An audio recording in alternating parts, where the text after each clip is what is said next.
Oi pessoal, a gente vai começar hoje aqui o Pode Começar e começamos bem com a doutora Graziela Costa, que é mãe atípica, advogada e candidata estadual por São Paulo pelo PSB. Tudo bem, doutora? Tudo bem, Miriam? É um prazer estar aqui contigo. O prazer é nosso. Nós somos mães atípicas, né? Nós. Eu queria saber o seguinte, nós vamos falar dos bastidores das campanhas, né, que as pessoas sempre perguntam. Por exemplo, se eu quisesse ser candidata, por onde eu começava? Por onde a doutora começou? Bem, realmente, ser candidata no Brasil não é fácil. A nós mulheres, o caminho Pior, né? ele é cheio de obstáculos. E realmente a política ainda brasileira ela é muito tóxica. A política ela é patriarcal, ela foi feita para os homens, não para a nossa entrada como mulheres. Então, o primeiro obstáculo a ser superado é a mulher realmente ser vista como uma candidata, como uma personalidade política. E nós, para que possamos ter esse respeito e a nossa entrada, eu mesmo tive que me impor dentro do partido. Então, eu estava no PDT, eu resolvi mudar de legenda, mudar de partido, porque eu vi que o PSB ele tinha uma política muito mais aberta a aceitar mulheres, a fazer um trabalho muito bonito para que as mulheres pudessem também estudar, serem capacitadas. Então tem uma fundação chamada Fundação João Mangabeira, que ela tem aí um ensino, o que é a política, quais os direitos que você tem como pessoa civil, para que você também possa exercer os seus direitos políticos. E isso chamou minha atenção. Aí o segundo passo, no Brasil nós temos uma escola de liderança política chamada Renova BR. Muitos falam, é uma escola neoliberal. Só que neste ano, nessa turma a qual eu participei do curso de formação, nós tínhamos candidatos múltiplos, então de vários partidos. Tanto os partidos de esquerda como de direita, de centro. E isso foi muito interessante, foi um processo de construção política que eu passei e que eu absorvi lá do Renova tudo de melhor. O que eu poderia para poder realmente ter a certeza que eu queria ser candidata. E eu fui atrás de um partido para que eu pudesse também ser presidente da municipal. Então eu me tornei presidente do diretório municipal do PSB em Salto, no município no qual eu resido. Eu trabalho em São Paulo, né? Trabalho em São Paulo, tenho escritório aqui e também no interior. Então eu consegui a presidência do PSB, esse foi o primeiro passo. A filiação é o primeiro passo para quem deseja entrar na política. Quer ser candidata? Então vai ter que escolher um partido, porque o nosso processo ainda é através do partido. Não existe. Você é a favor da candidatura em partido? Então, olha, a candidatura sem partido é difícil, porque a estrutura política é cara. Como que um candidato não vai ter partido para representá-lo? E como que ele vai ser candidato sem um aporte financeiro? A não ser que o Estado, né, constitua realmente um fundo que forneça possibilidades, mesmo sem partido, que as pessoas possam ser candidatos e terem recursos. Porque a maior problemática hoje existente é o valor que a campanha tem. Qual é o custo em média?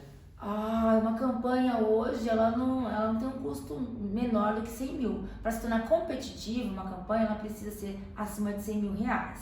Nós estamos falando aí de campanha de marketing, marketing em rede de internet, marketing em relação à propaganda, desde um panfleto, a pessoas que possam distribuir esses panfletos. Quando nós pensamos no cenário hoje, um deputado estadual, ele precisa de no mínimo 30 mil votos, e nós tivemos na última eleição candidatos que tiveram 500 mil de votos, 2 milhões de votos. Então é muito voto. Se eu quero ter 2 milhões de votos, imagine quantos panfletos temos que mandar, né, rodar em gráficas. Então, estamos falando de uma população de São Paulo que é gigantesca. Nós temos então aí que trabalhar muito e tem dinheiro. É gasolina do carro, eu falo as mulheres ainda mais, nós somos vaidosas, sim. Então é a unha, é o cabelo, é a roupa, é um veículo para poder você fazer seu translado. E quando o deputado estadual, nós temos 645 municípios, é visitar municípios, é conversar, é buscar lideranças, e tudo isso tem um custo muito alto. Então, realmente, hoje na Assembleia Legislativa do Estado de São Paulo, 30% dos deputados já se tornaram deputados milionários, com patrimônio milionário. Então, a política ainda, no Brasil, ela é voltada para a classe que tem dinheiro. Certo. Você é a favor da reeleição? Eu sou a favor de 2 mandatos. 2 mandatos, sim. Mais do que isso, já tá bom. Eu acho que a política ela não tem que ser carreira, ela tem que ser legado. Tem que ensinar e aí deixar que um outro conduza. Ou você pode mudar de cargo, mas no mesmo cargo, né, ficar anos, Acontece muito, tem vereadores que têm 4, 5 mandatos, deputados também. Não sai nada, e você nunca viu o que eles fizeram, nada. Então sempre lá, né? Sempre os mesmos e sem fazer nada, sempre. Exatamente. O que é preciso para mudar a política no Brasil? Falta o quê? Informação? Eu acho que a política brasileira, falam que precisa mudar os políticos, não é? O sistema político precisa mudar. Esse investimento que é feito mesmo em campanhas eleitorais precisa ser reduzido. Nós estamos falando aí de mais de 4 bilhões de reais que foram destinados a campanhas eleitorais. E os partidos que têm mais deputados, têm mais cadeiras, são os que ganham mais recursos financeiros.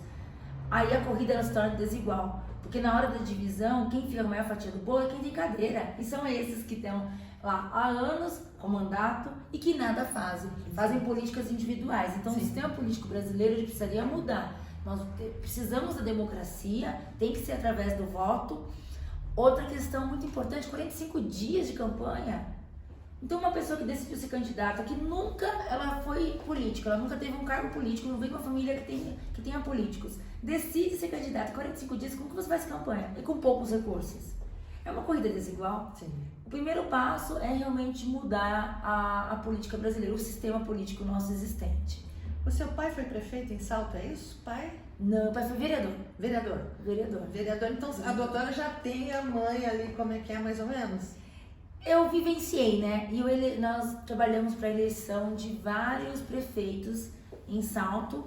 E aqui em São Paulo também trabalhamos para vários deputados. Então eu estou inserida na política desde os meus 8 anos de idade. Eu entrei muito menina, eu vivenciei o meu pai e minha mãe trabalhando em campanhas. Depois meu pai realmente decidiu ser candidato a vereador, foi eleito vereador, teve um ótimo mandato, muitas proposituras, né? Ele acabou trazendo muitos benefícios ao interior, porém meu pai ficou doente e teve que se afastar da política. E aí eu acredito que, por mais que eu tenha relutado contra, acabei assumindo esse legado. Bacana. Quais são as suas propostas de campanha? Minhas propostas são 3 pautas prioritárias. É a saúde, até porque eu sou uma ativista pela saúde de qualidade no Brasil. Saúde, combater a pobreza e a empregabilidade e geração de renda. O que dá dignidade às pessoas é o trabalho, é uma renda, é as pessoas terem essa autonomia de comprar e de estar onde elas querem. Então nós precisamos sim investir em educação, investir em formação, para que as pessoas possam ter o seu próprio rendimento e a sua independência financeira, principalmente as mulheres. Nós temos um país que nós temos muitas mães solos, muitas mulheres solos, e essas mulheres precisam ter o seu trabalho e o seu sustento garantido. Posterior a isso, a questão da saúde, ela é fundamental, porque hoje nós temos um sistema de saúde que é um dos maiores do mundo, que é o SUS, é o Sistema Único de Saúde do Brasil, mas ele não atende com qualidade, então precisa de investimentos e não de corrupção. Então realmente os gestores públicos que fazem o mau uso dos recursos financeiros do nosso estado precisam ser punidos. E os parlamentares têm essa função muito importante, que é fiscalizar a destinação de verbas. Então, fiscalizar essa destinação, fiscalizar o funcionamento desses órgãos públicos, principalmente os hospitais, as OS.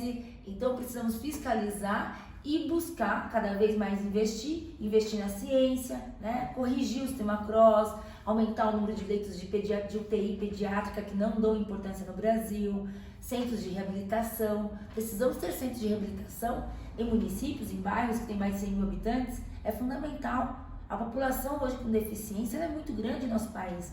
Os autistas hoje são mais de 300 mil famílias. E como vai ficar? O Estado não vai aí estar fornecendo um mecanismo de proteção, né, e atendimento de qualidade? É uma população que é extremamente produtiva, é uma população que merece ter qualidade de vida. Então, Eu vejo muito no Facebook comunidades, a doutora falou em autismo, mães solo, que se desesperam porque o autismo é uma coisa que você não sabe o que fazer. Do nada tá bem, daqui a pouco já não tá. Eles já estão surtando, enfim. E as mães não têm direito nem a remédio, não sabem o que fazer, por onde começar. Então, assim, é desesperador. Você vê que a mãe é solo, que tem aquele filho que ela não sabe o que fazer e também não tem nenhum recurso, não sabe, né? Tudo você tem que entrar com um advogado para poder conseguir, se você tiver um plano de saúde, entra com advogado para conseguir fazer as terapias, enfim, se precisar do cannabis, o canabidiol, entra com advogado para poder liberar o canabidiol, enfim, o que a doutora acha, como é que poderia ser dirimida não, mas diminuir um pouco esse sofrimento dessas mães, né? Das mães em geral. É isso mesmo, Miriam. A informação, né, o conhecimento, ele é libertador. Então, o primeiro passo seria dar à população brasileira a informação. Eu sou uma das defensoras que o direito constitucional tinha que vir ali, no ensino básico. Então, na quinta série, o aluno já deveria receber aulas do direito constitucional. Olha, você tem direito à saúde, né? O artigo 5º, dignidade humana, a moradia. E em relação a essas mães, a proteção. E a proteção vem no Estado identificar, nós temos aí o censo que está acontecendo agora do IBGE, identificar mais a população com deficiência, quais são as deficiências, quais são os diagnósticos, o acesso à saúde. A UBS é a primeira porta de entrada para uma pessoa que não tem condições, que está vivendo em situação de vulnerabilidade. É o CRAS e a UBS. Então, o médico da UBS, ele deveria trabalhar em comunidade, já identificar aquele paciente, aquela família, colocar aquela família no banco de dados do serviço social. Olha, a necessidade aqui, ela é emprego, é psicológica, ou é psiquiátrica, e tem a necessidade de terapia, porque tem uma criança com deficiência nessa casa. Sim. Aí trabalhar aquela mãe já vai ser designada para um grupo de terapias em grupo familiar, onde ela possa trocando ideia, conhecendo outras famílias, ela vai tentar ver a dimensão do problema dela, né? Se entender e se encaixar onde eu estou, que o universo é esse.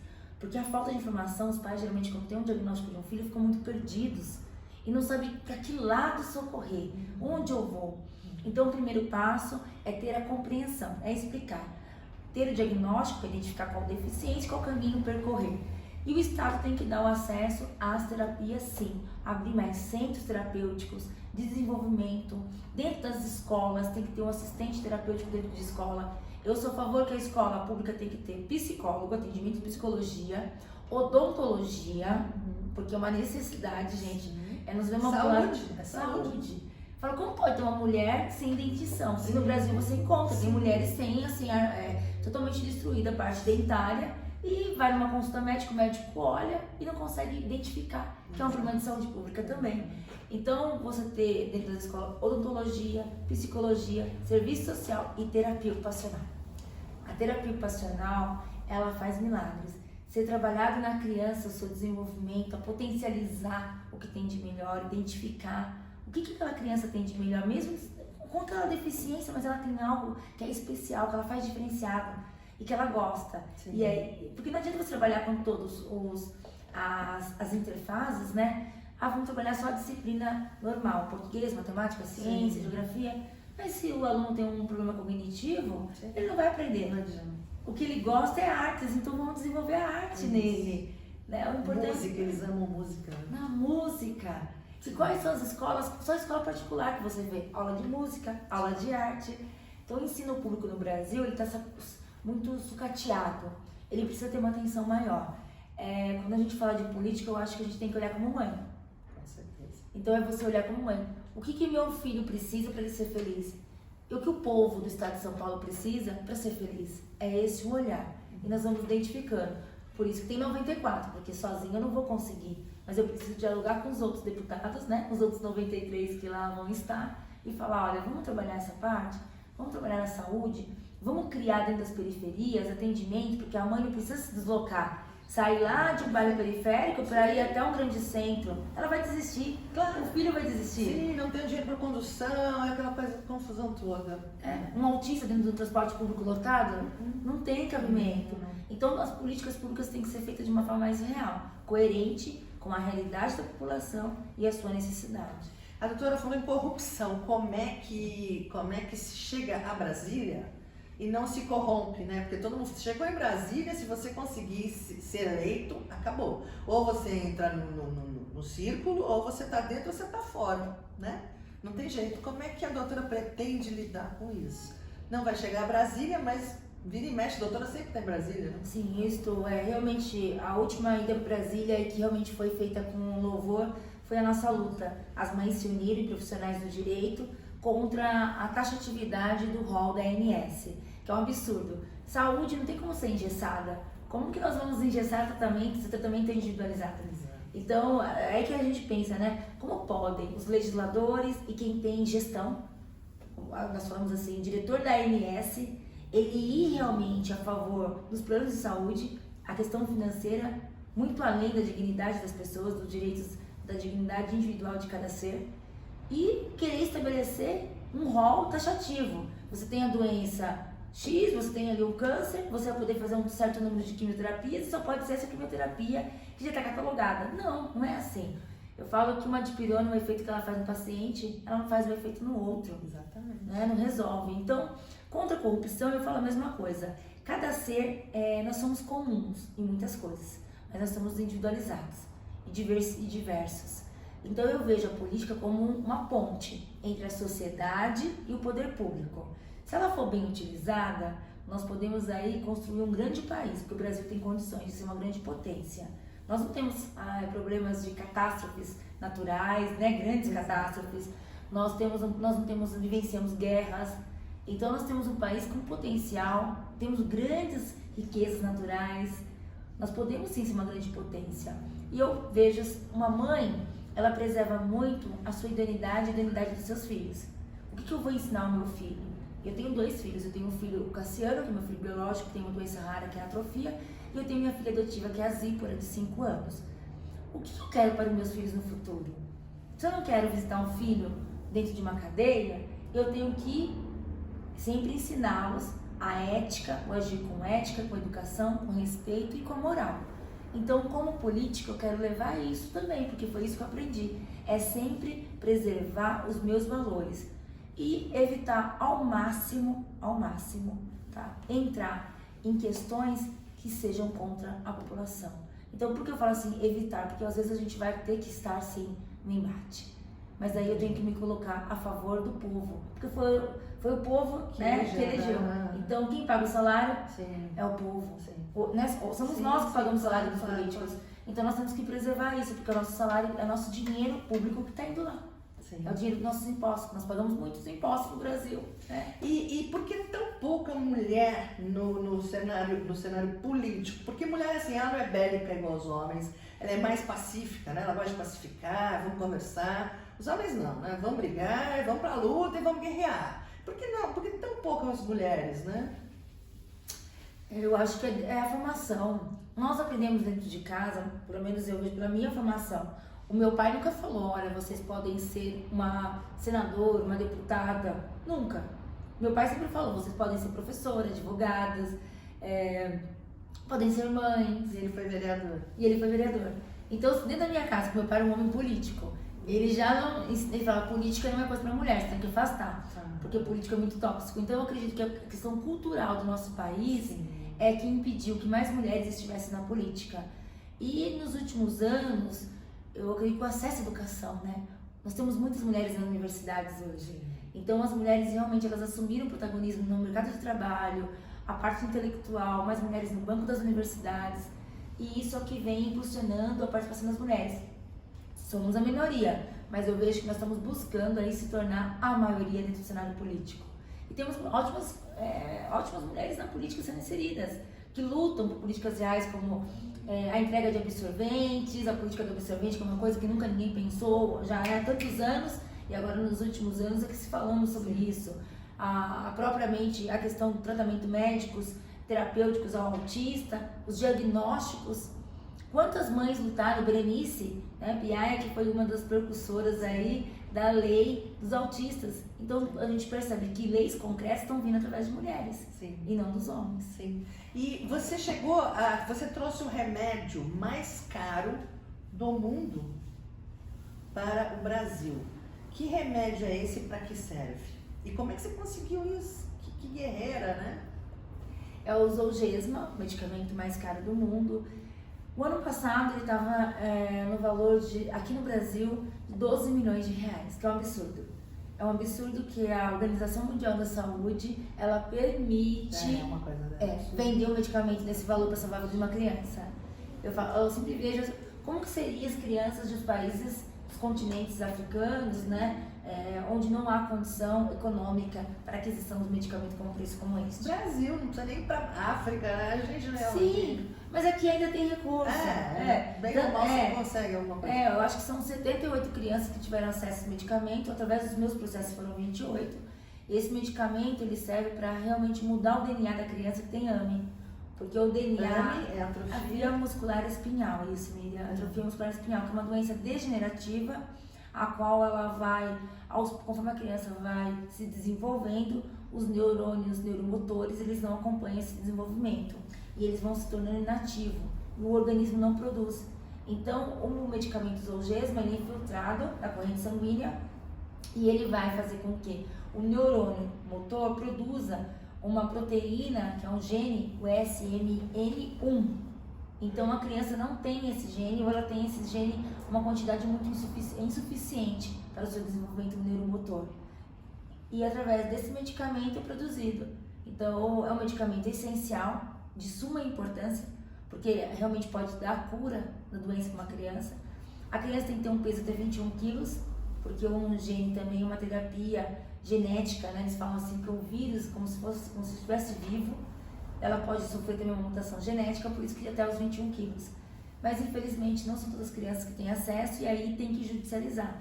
E foi o que aconteceu, eu judicializei e consegui para a primeira criança no Brasil, que na época foi o Arthur Belo, depois veio a Emily no mesmo ano e em seguida várias outras crianças. O primeiro medicamento, na verdade, eu até falei numa entrevista esses dias, no papo de inclusão, né? Papo inclusivo. Que foi conquistado em maio de 2021, mas não foi. Foi em maio de 2020 que eu trouxe o primeiro. E para uma criança mais velha, foi em agosto de 2021. Foi para uma criança Alice, que o caso até apareceu no Fantástico, porque essa criança tinha 3 anos. E a bula do medicamento no Brasil, ela fala que até os 2. Então hoje já tem crianças no Brasil com 7 anos de idade, mas que não pesam 21 quilos e que tiveram acesso a esse medicamento. Então, nos últimos anos eu trouxe para 28 crianças. O que te levou a essa batalha? Seu filho tem AME, não é? É. Foi ele, seu mestre. Foi ele. Porque eu falo, meu filho é meu mestre. Por causa dele que eu enveredei por coisa que eu nunca imaginei na vida que eu fosse fazer. Eu falei, gente, olha o que eu tô fazendo. Incrível, né? É incrível. Não, realmente. Nossos filhos, eles nos motivam a lutar. E a gente acaba vendo o mundo de uma forma diferente. Nós percebemos, eu percebi, que as minhas limitações, elas eram tão insignificantes perto das limitações do meu filho, e que eu teria que lutar tanto para conseguir desbravar o mundo para ele, deixar o mundo mais livre para eu poder caminhar. Um pouquinho melhor. Não que eles não vão ter enfrentamentos. Não. Eu falo, meu filho vai ter vários. O meu filho, ele tem a deficiência física dele, que é aparente, tem a doença que é rara, que tem as suas peculiaridades da doença, a necessidade de assistência terapêutica por muitos anos, acredito que até mesmo o resto da vida, e nem sempre nós estaremos aqui. Então o que me fez lutar mesmo foi o Cassiano. O Cassiano me ensinou a ser uma mãe destemida, aguerrida, e essa luta pela liberdade e autonomia do meu filho, que eu sempre falei, eu quero que ele possa estar na cadeira de roda, mas ele tem a autonomia de decidir, isso eu quero, isso eu não quero. Então a luta é essa. E olha que incrível, você foi atrás da liberação do remédio e ele não pode tomar o remédio, não tem o peso suficiente. Mas olha o que ele fez, olha que loucura, né? Ele te moveu a fazer isso. A salvar outras vidas, mesmo. Maravilhoso. Olha que coisa incrível, né? Maravilhoso. Ele faz um tratamento, um medicamento a cada 4 meses, custa R$2 milhões, e é o governo do estado de São Paulo que paga através de uma ação judicial que eu ingressei, nós judicializamos, mas realmente ele tem que ser submetido a cada 4 meses a esse tratamento. E ele sempre pede para mim, fala, mãe, quando que eu vou receber os Zolgensma e fazer uma única aplicação e acabar?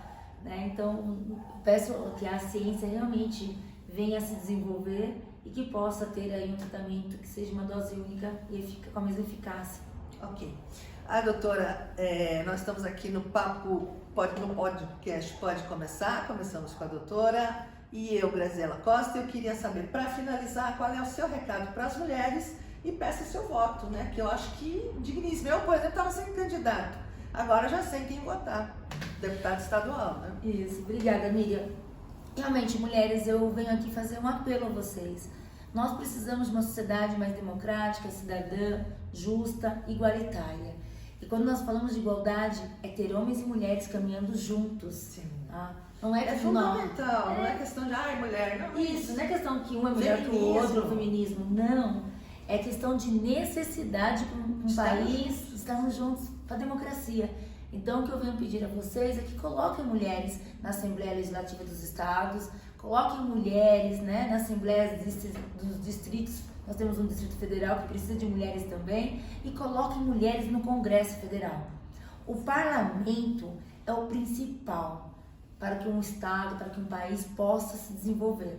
Porque não adianta você votar no governador e no presidente se não tiver um parlamento muito forte, com conhecimento de causa, sabendo quais as funções que ele deve desempenhar. Porque é através do parlamento que vai fiscalizar o dinheiro público, é o parlamento que irá criar leis, que irá votar as legislações que serão aplicadas dentro dos nossos estados, municípios, né? Os municípios têm a Câmara dos Vereadores, mas o estado sim que faz o repasse maior aos municípios. Então, e até mesmo a União. Então, nessa eleição de 2022, eu peço que votem em mulheres, porque falam que mulher não vota em mulher, que não tem mulher lá, porque mulher não vota em mulher, temos que... Não, mulher vota em mulher, vota sim, mas mulher inteligente, né? Isso. Você não vai votar em qualquer mulher, tem que ser uma coisa que tenha uma proposta bacana, que seja uma guerreira, uma mulher como a gente, né? Você não vai falar, só porque é mulher, não, gente, isso aí não. Isso, né? exatamente. Precisamos ter mulheres lá. E eu peço a vocês que no dia 2 de outubro possam votar em mim, que sou candidata a deputada estadual. A Miriam me permitiu pedir o voto, então venho aqui pedir o seu voto. Meu número é 40500, Doutora Grazi. Até o nome, viu, Miriam? Eu criei um nome para ficar mais próximo da população. Doutora Grazi. Doutora Grazi, porque Graziela Costa é Graziela. É comprido. E assim, doutora Grazi. E o brasileiro gosta, né, de colocar apelido. Sim. Então, o diminutivo, Sim. o brasileiro sempre parte pro diminutivo. Então, doutora Grazi, tá? Estou com vocês. Obrigada, Miriam. Obrigada eu, gente. Eu adorei conhecer a doutora, entrevistar a plataforma dela, né? Um programa maravilhoso. Eu agradeço muito a vocês, espero que vocês continuem com a gente, que gostem, deixe seu like, acesse, liga lá o sininho e segue a gente. Bye, bye, até mais. Bye, bye. Pode começar, hein? Vamos compartilhar.